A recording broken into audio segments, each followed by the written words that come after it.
नमस्कार दोस्तों। आपने फिल्में बहुत देखी होगी, पर क्या आपने कभी ऐसी फिल्म देखी है जहां डर ही आपका को स्टार बन जाए? आज हम बात कर रहे हैं साल 1974 की उस फिल्म की जहां घर जैसी निजी जगह ही सबसे भयानक जेल बन गई थी। हम बात कर रहे हैं 36 घंटे की। फिल्म की कहानी एक पल में आपकी रूह कंपा देती है।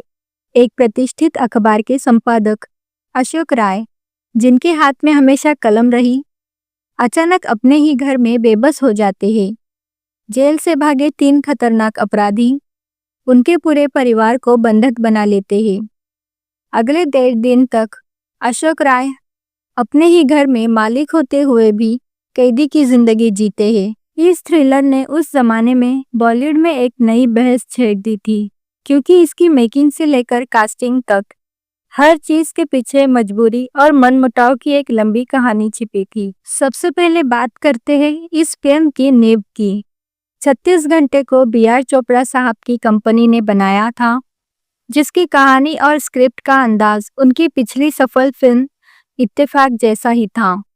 लेकिन यहाँ सबसे बड़ा मोड़ आता है निर्देशक की कुर्सी पर। आमतौर पर ऐसी थ्रिलर फिल्में या तो बी.आर. चोपड़ा खुद बनाते थे या उनके छोटे भाई यश चोपड़ा, जिन्हें आज हम किंग ऑफ रोमांस कहते हैं। लेकिन हुआ कुछ और। दरअसल बी.आर. और यश चोपड़ा के बीच उन दिनों कुछ पेशेवर अनबन चल रही थी, जिसका फायदा मिला बी.आर. चोपड़ा के दामाद राज तिलक को। बी.आर. साहब ने निर्देशन की पूरी जिम्मेदारी अपने दामाद को सौंप दी। यह एक तरह का हाउस प्रोडक्शन विवाद था, जिसने एक महत्वाकांक्षी दामाद को बड़ा मौका दिया। हालांकि 36 घंटे के बाद दामाद और ससुर के बीच व्यापारिक विवाद हो गया और राज तिलक को अलग होना पड़ा। दुखद यह है कि अपनी इस पहली बड़ी सफलता के बाद राज तिलक जी आगे वैसी हिट फिल्में नहीं दे पाए। फैक्ट्स की बात करें तो यह थ्रिलर सीधे तौर पर 1955 की Hollywood film the desperate hours से प्रेरित थी, जहां पूरी कहानी एक घर के अंदर बंद रहती है। इसलिए आप कह सकते हैं कि यह फिल्म बाहर से विदेशी और अंदर से पारिवारिक विवादों का मिश्रण थी। सुनील दत्त का कर्ज और राजकुमार का मौन। अब आते हैं फिल्म के 2 स्तंभों पर। सुनील दत्त और राजकुमार ये 2 सुपरस्टार थे, जिन्होंने इस फिल्म को एक खास पहचान दी। पहले बात करते हैं सुनील दत्त की। आज हम उन्हें मदर इंडिया के बिरजू के लिए याद करते हैं, लेकिन 70 के दशक में उन्हें यह ग्रे शेड रोल क्यों लेना पड़ा? इसका सीधा जवाब था बैंक बैलेंस। साल 1971 में उनकी होम प्रोडक्शन फिल्म रेशमा और शेरा बॉक्स ऑफिस पर पूरी तरह से फ्लॉप हो गई थी। इस फ्लॉप ने दत्त साहब पर लाखों का कर्ज डाल दिया। ये उनकी पेशेवर मजबूरी थी कि उन्होंने 70 के दशक में हर वो रोल स्वीकार किया जो उन्हें कर्ज चुकाने में मदद कर सके। उनका खलनायक हिम्मत असल में कर्ज चुकाने की उनकी हिम्मत का प्रतीक था। ये दिखाता है कि कैसे एक सुपरस्टार भी वित्तीय संकट के आगे मजबूर हो सकता है।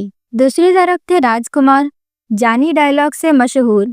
ये वो एक्टर थे जिन्हें हम हेलीकॉप्टर से लड़ने वाले बेबाक अंदाज के लिए जानते हैं।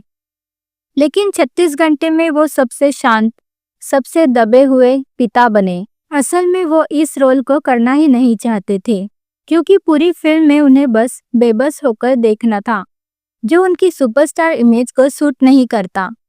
फिल्म की टीम को उन्हें राजी करने के लिए क्लाइमैक्स में कुछ हाथापाई के सीन जोड़ने पड़े, ताकि दर्शक कम से कम अंत में उन्हें एक्शन में देख सके।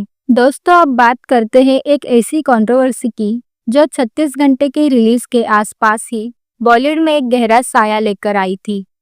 ये जुड़ी थी फिल्म की लीड एक्ट्रेस परवीन बॉबी से।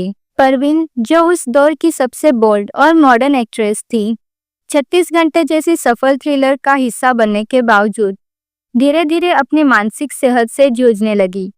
उनका सबसे बड़ा और दुखद विवाद था अमिताभ बच्चन पर लगाया गया गंभीर आरोप। ये कंट्रोवर्सी सिर्फ एक गॉसिप नहीं थी, बल्कि एक ऐसी दुखद कहानी थी जिसने भारतीय सिनेमा की एक शानदार अभिनेत्री को गुमनामी में धकेल दिया। परवीन बॉबी ने सार्वजनिक रूप से कई बार दावा किया था कि उन्हें मारा जा रहा है और अमिताभ बच्चन इसके पीछे है। ये दिखाता है कि 70 के दशक में जहां पर्दे पर सुनील दत्त की मजबूरी या यश चोपड़ा से मनमुटाव जैसी बातें थी, वही पर्दे के पीछे मानसिक स्वास्थ्य और व्यक्तिगत सुरक्षा जैसी गंभीर और अनसुलझे विवाद भी थे, जिनके बारे में उस समय खुलकर बात करना बेहद मुश्किल था। 36 घंटे सिर्फ एक क्राइम थ्रिलर नहीं है, ये मजबूरियों का पुलिंदा है। एक फिल्म जिसने बी.आर. चोपड़ा कैप के विवाद को छुपाया, सुनील दत्त की वित्तीय मजबूरियों को दर्शाया और राजकुमार जैसे दिग्गज को शांत करा लिया। यह कहानी हमें बताती है कि कैसे एक घर जो प्यार और सुरक्षा का प्रतीक होता है, 36 घंटे के भीतर एक खौफनाक पिंजरा बन सकता है। अगर आपने ये फिल्म नहीं देखी है तो ज़रूर देखिए। हमें कमेंट्स में बताइए आपको क्या लगता है, 1974 के विवाद ज़्यादा मुश्किल थे या आज के सोशल मीडिया विवाद।